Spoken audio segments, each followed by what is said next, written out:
الله فلا مضل له ومن يضلل فلا هادي له ونشهد ان لا اله الا الله وحده لا شريك له ونشهد ان محمدا عبده ورسوله. قال الله تعالى في القران المجيد: بسم الله الرحمن الرحيم. الم نجعل له عينين ولسانا وشفتين. سوره البلد سپاره 13 او وم آيات.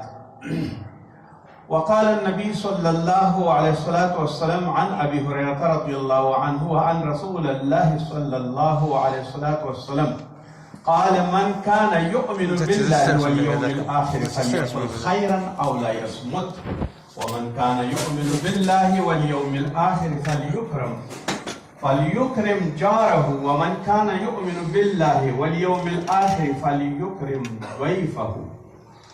صدق الله مولانا العظيم وصدق رسوله النبي الكريم. اللهم انزله المقعد المقرب عندك يوم القيامة. اللهم صل على محمد وعلى آل محمد كما صليت على إبراهيم وعلى آل إبراهيم إنك حميد مجيد. أما بعد، زما د ایمان او د دین رونو، الله جل جلاله سره زما اجرونه درکا او اله العالمین هر قدم د نیکۍ په تله کې واچوه او الله جل جلاله د رسول صلی الله علیه وسلم شفاعت په ورځ د آخرت باندې نصیب کړي. نن زمونږ ستاسو کوم یو آیات او حدیث چې ما ولوسته، نو الله جل جلاله الم نجعل له عینین، ایا ما تاسو ته سترګې نه دي پیدا کړي؟ تاسو ته ما سترګې نه دي ګرځولي د لیدون لپاره؟ ولسانا وشفتین، او ما تاسو ته ژبه نه ده درکړې، او شفتین ما تاسو ته دوه شونډې نه دي درکړي. د دې لپاره چې الله جل جلاله یو وړوکی داسې یو قدرت د انسان په دې مخ کې او د هر یو حیوان، حتی یو حجره‌ای حیوان چې امیب دی او یا حلزون وي او د هغې نه هم زره وي، سترګې به هم لري او هر څه زړه به هم لري او ټول کارونه به کوي. دا د الله جل جلاله یو قدرت دی. او په انسان کې سترګې عینین، سترګې ډاکټران وایي چې 3 میاشتو نه اخواته بې وده نه کوي. هغه کوم سترګې چې ستا په 3 میاشتو کې دي هغه به دې په ټول عمر کې وي په هماغه اندازه باندې. الله جل جلاله دې ته دومره قوت ورکړی دی او دې کې دومره ډېر هغه څه یو ځای شوي دي چې ستا مشکل ټول حل کوي. ته هر څه پېژندلی شي. که دا نه وي په یو انسان کې د انسان او د انسانیت ژوند به څه وي او په دې دنیا کې به د ژوند څه مزه وي که سترګې نه وي. بیا فرمایي الله جل جلاله ما تاسو ته ژبه درکړې ده. هیڅ شک نشته دی، ژبه یې هر چا ته ورکړې ده. حیواناتو ته یې موږ تاسو نه ډېره ژبه لویه ژبه ورکړې ده. 9 متر ژبه یې ورکړې ده، 50 سانتي 13 سانتي او 20 سانتي او د دې نه هم ډېره لویه. اما هغوی د دې لپاره نشي استعمالولی چې لکه څنګه چې موږ تاسو کومه یوه دا وړه ژبه دغه 10 سانتي ژبه یا 15 سانتي ژبه استعمالو او په دغه ژبه باندې چې دغه عرضاً او طولاً په دې باندې نه ارزي. د ټولې دنیا خبرې پرې کېږي، د ټولې دنیا موضوعات، د ټولې دنیا بیانونه، او په نړۍ کې چې کوم یو څه غواړې د هغې تلفظ کولی شي. او الله جل جلاله فرمایي: من آیاته ان خلقکم من آیاته خلق السماوات والارض. ما پیدا کړي دي ستاسو دپاره ټول هغه دغه څه چې دي په ځمکه او په اسمانونو کې. واختلاف السنتکم والوانکم، او ما تاسو ته ژبې او رنګونه مختلف درکړي دي. دا د الله تعالی قدرت وګوره. یو بشر، یوه نطفه، یو اوبه، هماغه یو څاڅکي، هماغه یو کروموزوم، هماغه یو ژن، هماغه یو رحم، هماغه کې وده کول هماغسې. خو د انسان دغه ټول میلیاردونه خلک او په دې میلیاردونو کلونو کې د یو بل ته رنګ نه پاتې کېږي. عجیبه دا ده. او بیا تاسو ته یې ژبې درکړي دي. دغه ژبه په 2 قسمتو باندې. یو هغه ژبه چې الفاظو کې موږ نن غواړو چې پښتو ده او فارسي ده او انګلیسي ده او روسي ده او بلجیمي ده او ډنمارکي ده او نور داسې د الفاظو دپاره یې پیدا کړې ده. او یو دغه ژبه ده چې غوښه، یو ټوټه غوښه ده په دې 2 خوله کې ده. نو انسان ته الله جل جلاله د دغه ژبې قدر او د دې ښایي چې ما تاسو ته مختلفې ژبې درکړي. په دنیا کې په سوونو ژبې دي، څه د منځه تلي او څه اوسه پورې پرې خبرې کېږي. په دې سوونو ژبو کې الله جل جلاله یوه بل ته مشابه کېږي نه، او ټول ته خپل الفاظ او حروف هم ښودلي دي. خو دې کې هېڅ شک نشته دی چې د دنیا ښه ژبه او مبینه او ښکاره ژبه عربي ژبه ده، ځکه د هر څه نه مړه ده، د ګرامر او د نحو او د صرف نه مړه ده او د نور د علوم نه مړه ده او الله جل جلاله پکې دغسې رجال پیدا کړي لکه ابراهیم خلیل الله او دغسې رجال یې پکې پیدا کړي لکه اسماعیل ذبیح الله او دغسې رجال یې پکې پیدا کړي او داسې سړي لکه محمد رسول الله صلی الله علیه وسلم چې په دې پاکه ډبه باندې خبرې کړي او الله جل جلاله خپل قرآن عظیم شان هم په دې مبارکه ډبه باندې نازل کړي. دا یو ډېر لوی زیات شفقت د الله دی چې تا دې په دې ژبه کې څومره قدرتونه اچولي همدغې باندې فکر وکړه ته په خپله خدای ته رسېږي او خدای سره د هغه ټول پیوندونه یو ځای کېږي او هغه فاصله درنه لرې کوي. وشفتین او بیا درته دا شونډې پیدا کړي. د دې شفتینو معنا د دواړو شونډو دا ده ګوره هر شی دوه دوه دي. سپېږمې دوه دي، سترګې دوه دي، شونډې دوه دي، مخونه دوه دي، هر څه دوه دوه دي خو دغه ژبه یوه ده. دې کې یو معنا علماوی پرته ده. د دې قول دی، مثبت دی، منفي ده، خبره یوه ده. ځکه رسول الله صلی الله علیه وسلم فرمایي دروغ د زنا برابر دي ویلوي، ځکه د لسان سره نه جوړیږي. باید هغه قول پې ووایي چې کوم یو د رښتیاو قول وي او کوم یو د نعمت شکر پې وښکل کېږي. هو که شونډې نه وي څه به دې کول، خوله کې به دې ډوډۍ اچولې، اوبه به دې اچولې، کله به دندسې تلې کله به دندسې تلې. د خپل کور غړو او خپلو خپلوانو او ټولو خلکو به نفرت کوو چې یو ناولی انسان دی. په شونډو باندې راوځي او په خوله باندې هغه څه چې ژوي هغه بهر ته راوځي، نو کومه ذایقه چې د هغه هم نه شوه لیدلې او کوم چټنتوب چې پکې و شونډو څومره ډېر محافظت کړې خپله یو ځای کېږي. بیا دغه ژبه د دې لپاره او دا شونډې د دې لپاره دي چې دغه کوم یو الفاظ چې مثلا د قرآن تجوید دی یا نحو صرف دی یا لغتونه دي، په همدغه ژبه او په همدغه سپېږمه باندې او په همدغه شونډو باندې او په همدغه خوله باندې څومره ښایسته ادا کېږي او څومره ښایسته خبرې کېږي او یو بل سره ابهام و تفهیم پې کېږي او مطلب ته پرې رسېږي.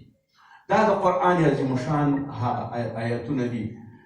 اوس رسول الله صلی الله علیه وسلم فرمایي، ابي هريره رضی الله عنه روایت کې د رسول الله صلی الله علیه وسلم نه درې شیان درته ښیي. من کان یؤمن بالله والیوم الاخر، څوک چې په الله په ورځ د آخرت باندې ایمان راوړي، فلیقل نو ودې وایي څه وایي، فلیقل خیرا، د خیر کلمه دې استعمال کړي.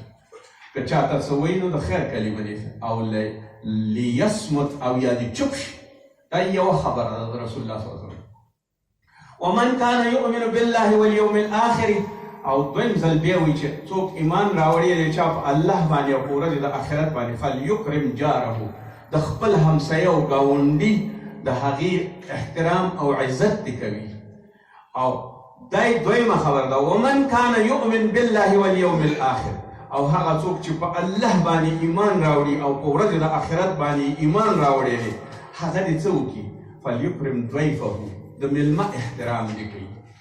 اوس د میلمه احترام په خپله قرآن عظیم شان کې داسې فرمایي، قال الله تعالی واعبدوا الله ولا تشركوا به شيئا، عبادت وکړئ د الله د هغې سره هېڅ شریک صنم هېڅوک بل خدای مه راوړئ. وبالوالدین احسانا، د مور او پلار سره نیکي او احسان وکړئ. وبذي القربى، او هغه څوک چې ستاسو خپلوان دي هغې سره وکړئ. بیا فرمایي والیتامى، او هغه څوک چې یتیمان دي. والمساکین، او هغه څوک چې مسکینان دي.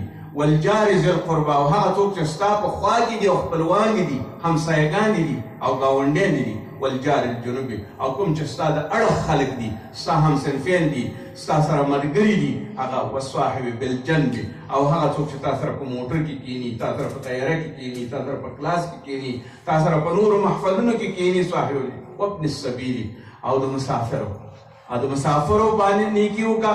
وما ملکت ایمانکم، او هغه څوک چې ستا د لاس لاندې دي، پخوا غلامي وه او اوس ټولې مزدورۍ او ټول هغه معدونین دي یا هغه معدونان دي چې ستا د لاس لاندې دي، باید د هغې ټولو خیال وساتې چې ستا لاسونه ښي لاسونه د هغې حاکمان دي. ان الله لا یحب من کان مختالا فخورا، یاد لره که د دې خلکو سره د نیکي ونه کړې، الله جل جلاله هغه کسان چې فخر کوونکي دي، هغه څوک چې کبر کوونکي دي، او هغه څوک چې خیالولي دي او په خیال باندې ځي او رفتار کوي او د خیال جامې اغوندي او د خیال رفتار او فعلونه کوي، هغه الله جل جلاله نه خوښوي. سورة النساء 5مه سپاره او 14 آیات. اوس راځو دې ته چې د رسول الله صلی الله علیه وسلم په حدیث کې داسې شرحه کوي، من کان یؤمن بالله والیوم الاخر، دغه اوله ټوکړه د دې حدیث ته، فلیفعل کذا و کذا، داسې به کوي داسې به کوي. يدل أن هذه الخصال من خصال الإيمان. وقد سبق أن الأعمال تدخل في الإيمان. دغه ټول کوم یو شیان چې ذکر شو او کوم احسانات چې ذکر شو نو دغه ټول د دې لپاره ذکر شوي دي چې په دې ټولو باندې به پابندي کې، ځکه دا د ایمان برخه ده. او څوک چې ایمان راوړي نو ایمان کوم عمل چې ته کې دا ستا عملونه په ایمان کې داخل شو نو ته یو ایماندار با عمله انساني. نو دا خصلتونه رسول الله صلی الله علیه وسلم درته ویل چې دا به کې. فهذه الثلاثة أشياء دا درې شیان چې دي يؤمن بها المؤمن، مؤمن ته امر کوي رسول الله صلی الله علیه وسلم او شریعت. احدهما قول الخير واليسر، یا به قول د خیر وي، چاته به کنځل نه کې، دروغ به نه وي، دروغ او د زور شاهدي به نه وي، نور غلطې خبرې به نه کې، لمسونکي خبرې به نه کې، د حسد خبرې به نه کې. هغه خبرې به کې کوم یو کې چې په خیر وي او بهتري وي پکې، د یو ورور ګټه دي وي، یو چا در نصیحت غوښته نصیحت به ورته کې، یو چا در نه ښه خبره غوښته ښه خبره به ورته کې، چا سره مخامخ کېږي د اخلاقو رفتار به ورسره کې، بد اخلاقي به ورسره نه کې. وليصمت او یا به چپ اوسېږي. دغه دواړه برابر دي. اوس دا خیر شو او هغه چپوالی شو.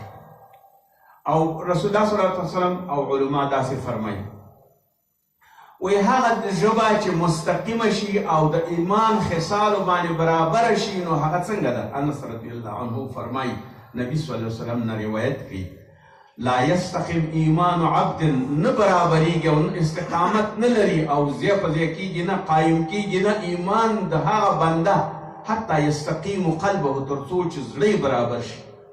ژبه او زړه باید دواړه یو برابر وي، اقرار او تصدیق دواړه باید برابر وي. ولا يستقيم قلبه، او تر هغې پورې قلب او زړه نه برابرېږي او نه مستقیم کېږي حتی یستقیم لسانه، تر څو پورې چې ژبه او په اقرار باندې او په کولو باندې مستقیمه نشي او سمه نشي. اوس د ایمان استقامت، د زړه استقامت او د ژبې استقامت، دا د هغه چا وظیفه ده چې په کلي صورت او مکمل او په کامل صورت یو مؤمن دی او عمال نیک دی. عبدالله بن عمر بن العاص رضی الله عنه د نبی صلی الله علیه وسلم نه فرمایي او روایت کوي، من صمت نجا، هغه څوک چې چپ پاتې شو نو هغې نجات پیدا کړ. یعنې دا بهتره خبره ده چې سړی چپ اوسېږي. ابي هريره رضی الله عنه روایت کوي، ان رجل ليتكلم بالكلمه ما يتبين ما فيها يزل بها في النار ابعد ما بين المشرق والمغرب. هغه څوک چې خبرې کوي او پوه نشي په ځان باندې نو داسې یو دوزخ تولیږي چې د مشرق او د مغرب نه لرې دی. خو که د خیر کلمه ووایي د مشرق او د مغرب پورې نیکي ورته ټوله جنت ورته جوړېږي. فلهذا د دې خوښه چې هر یو ته ځي. عمر رضی الله عنه، ابن عمر رضی الله عنه فرمایي، قال رسول الله صلی الله علیه وسلم من صمت نجا، هغه چا چې څوک چې چپ شو هغې نجات پیدا کړ. ابي سعید خدري رضی الله عنه روایت کوي او فرمایي، اذا دغه خپله د ژبه او د انسان د وجود ترمنځ داسې حدیث شریف فرمایي چې قال اذا اصبح ابن آدم، کله چې ابن آدم سحر شي او راپاڅېږي، فإن الأعضاء كلها، ټول اعضاء، لاسونه، پښې، سترګې، وجود، مغز، زړه، دا ټول ورته راځي. لسان د پاره د ژبې راځي، فتقول ورته وایي دې ژبې ته اتق الله، وویرېږه د الله نه. فإنا مونږ چې یو نحن بک، مونږ تا سره یو. فإن استقمت استقمنا، که ته چېرته برابر شوې په لاره باندې ښه سم لاړې او جوړ شوې نو مونږ ټول به جوړ او برابر به یو.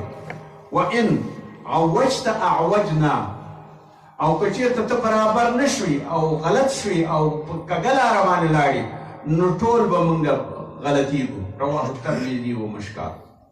نو اوس د دې د ژبې دپاره خپله اعضاء عذر کوي چې ای ژبې برابره شه، او که نه موږ ټول به په غم باندې ځان سره ککړ کې مه کوه، دا غمونه مه پیدا کوه. او که ژبه سمه وي، ځان ته دوستان، ځان ته ورونه، ځان ته ښه خلک، اخلاق، هر څه مراعات کوي. یعنې د انسان او د دنیا نیکبختي ټوله په ژبه کې ده. که دی ښه وي هر څه ښه وي، او که دی خراب وي هر څه خراب وي. سهل رضی الله عنه فرمایي، رسول الله صلی الله علیه وسلم فرمایي، من یزمن لی ما بین لحییه و ما بین رجلیه ازمن له الجنه، که ما سره څوک د دې ضمانت وکړي چې خپله خوله سمه وخوځوي د دې دواړو جاملو ترمنځ او د دواړو خپو ترمنځ باندې چې کومه علي دي او کوم شیونه دي فرج دي او کوم نور شیونه دي که ما سره څوک د دې د ساتنې ضمانت وکړي نو زه ورته ضمانت د جنت کوم چې دا به خامخا جنت ته ځي. الله دې زموږ نصیب کړي. او اوس وایي چې فلیقل خیرا او لیصمت امرا بقول الخیر. خیر قول څه بالصمت عما عده، تر څو پورې چې دغه صمت او دغه ته ادا کړي او برابر کړي نو څنګه ته به ځان برابر یې په دې باندې به ځان پوه کړې. دغه ټول شیان یدل دلالت کوي په دې باندې چې ټول کلام یا ټولې خبرې د دې ټول قولونه او چپوالی او خبرې کولې په دوو حصو باندې ویشل شوي دي. چپ هم ټول عمر پاتې کېدل غلطي ده او د کول د خبرو هم ټول عمر غلطي ده. په ټول عمر سړی غلطي کوي، خبرې کوي هم غلطي ده، او په ټول عمر چپ اوسېږي هم ناچاري ده. ځکه غلطي دې کې ده چې څنګه ټول عمر چپ پاتې شي. فلهذا باید څه وکړي؟ که خیر په خبرو کې او خبرې دې وکړي او که خیر په چپوالي کې نو چپ دې شي. فلهذا دا دواړه چپوالي او خیر په دې کې دی چې کله چپ پاتې شي او کله خبرې وکړي، د دې دواړو ترمنځ ځان برابر کړي. بله دا خبره ده چې کله یې ځان برابر کړه او د خیر کارونه وکړه. ابراهیم نخعي رحمت الله فرمایي یهلک الناس فی فضول المال والکلام. خلق ټول هلاک شو په دې باندې چې فضول خبرې کوي، بې ځایه خبرې کوي او مال بې ځایه مصرفوي. په خپل مال باندې ځان ته دوزخ اخلي او په خپله ژبه باندې ځان ته دوزخ اخلي، ځان دوزخ کې ځای پیدا کوي. همداسې ډېر زیات کلام کول یا ډېرې خبرې کول فرمایي چې د دې نه څه پیدا کېږي؟ قسوة القلوب. د دې نه قلب سختېږي. څومره چې خبرې ډېرې کوي هماغومره د قلب خسته کېږي او سختېږي، ځکه ډېر کلام کول د قلب خرابوالی دی.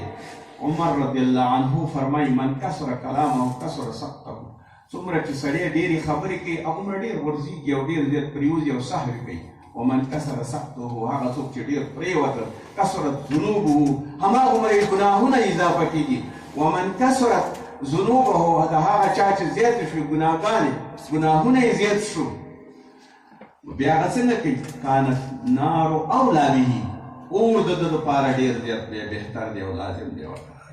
محمد بن عجلان فرمایي انما الکلام اربع، څلور شیان دي په کلام کې: تذکر الله، یا ذکر د الله، وتقرأ القرآن او یا قرآن ویل، او دریم وتسأل عن علم فتخبره، د علم مسأله پوښتنه کول او یا علم طلب کول، دا دریم د خیر کار دی. وتکلم فيما يعنيك من امر دنیاک، او هغه خبره چې معناداره وي او تا ته په دنیا کې ضرورت وي، دا بهتر دی. د دې نه اضافه نور مشي کوئ.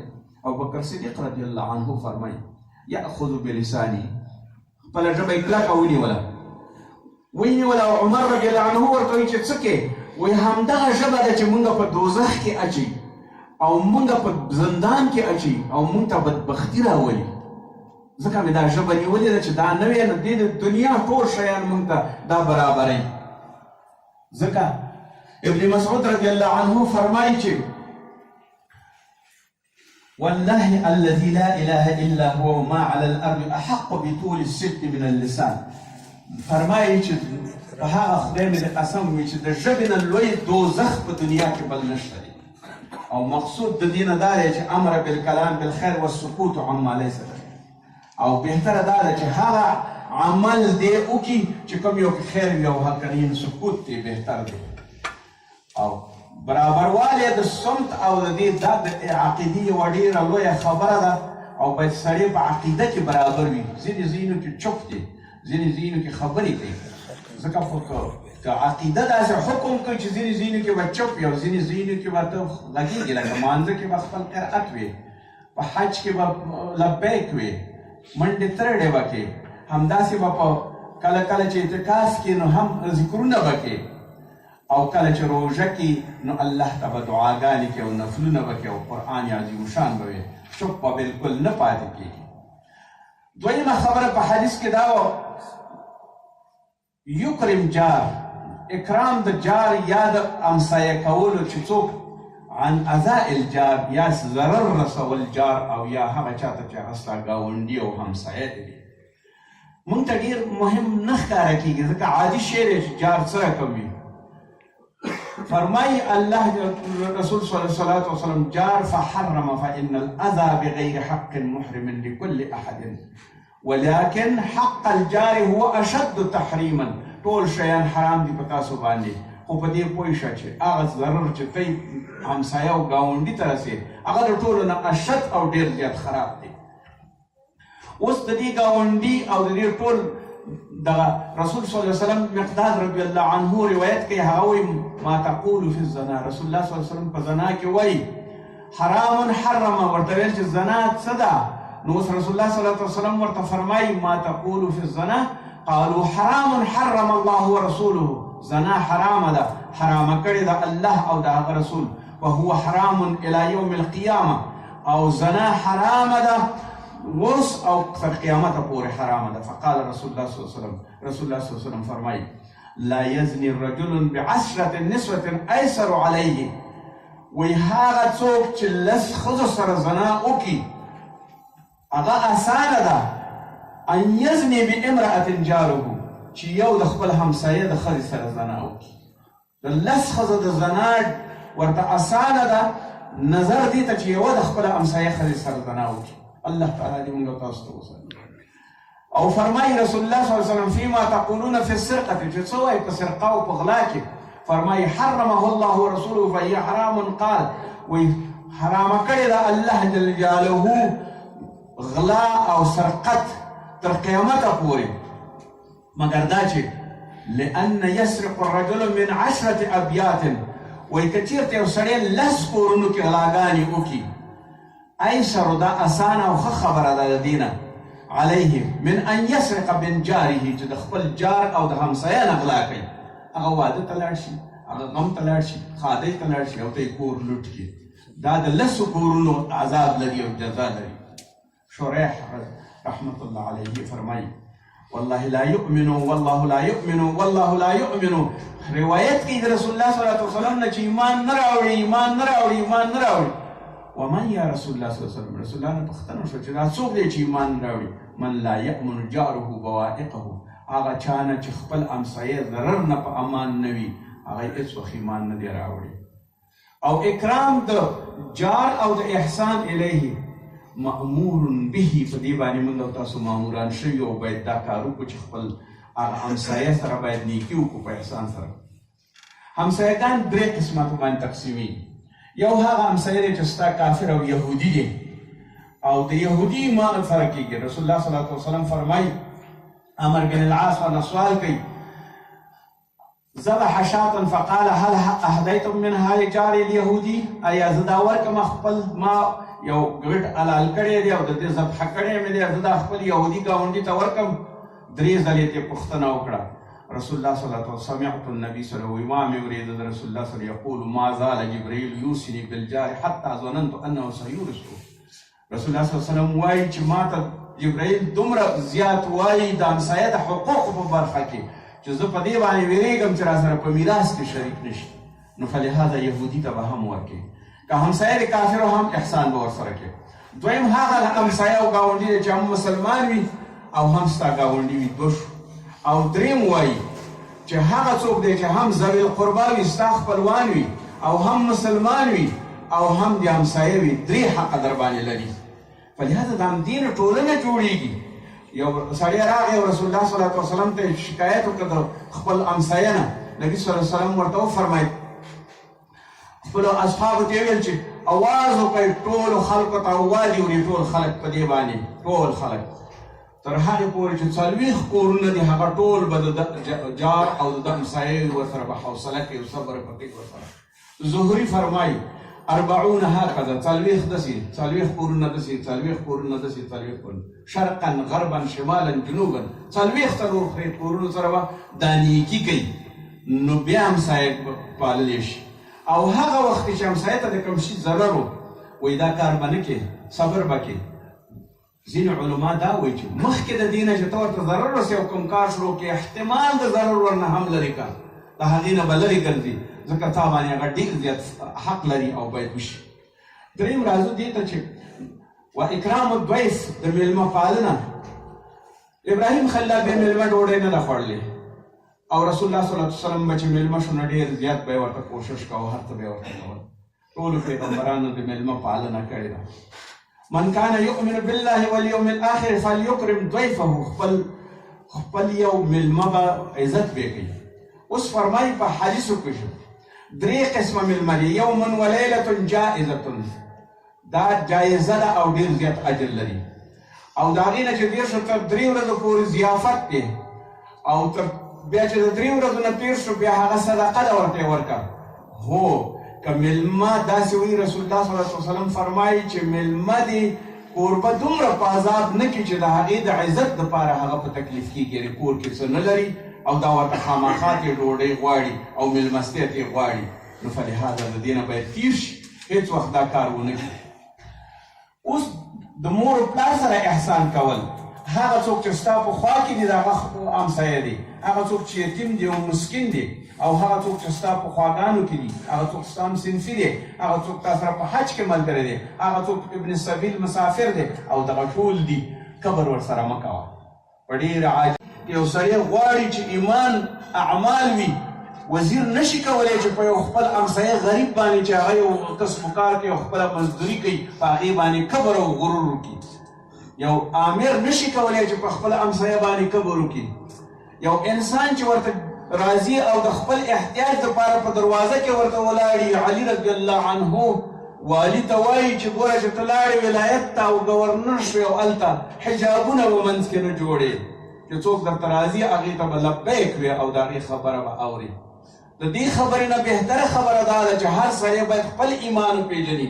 هغه څوک چې ایمان نه پېژني کبر کوي، فخور دی، دریشي خاغوندي، په چوکۍ ناست وي، غټې غټې خبرې کوي، د خلکو پورې توهین کوي، سپکاوی کوي، ګوري یا نه، فقط صرف رسانو ته راوړاندې کېږي، خبرې او غټې غټې خبرې کوي، د ترقۍ خبرې کوي، د اسمان خبرې کوي، د ځمکې خبرې کوي، د هغه د دغه خبرې کوي، د دارۍ خبرې کوي.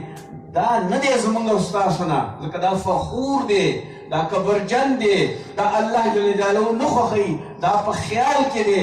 دا خیالات چې څوک لوی کوي او څوک اوچتي کوي الله تعالی هغه نه او الله تعالی ورته وایي چې زه یې نه غواړم داسې سړی چې دی کبر کوي او دا د نورو مخلوقات سره پیوند جوړ کوي، د مخلوقات سره غاړې غاړې شي ورسره، یو د بل برداشت وکوي، یو بل سره جوړه وکوي، په ورید او په ښو اخلاقو د سیرت النبي صلی الله علیه وسلم نه استفاده وکوي. ربنا آتنا فی الدنیا حسنه وفي الاخرة حسنه وقنا عذاب النار.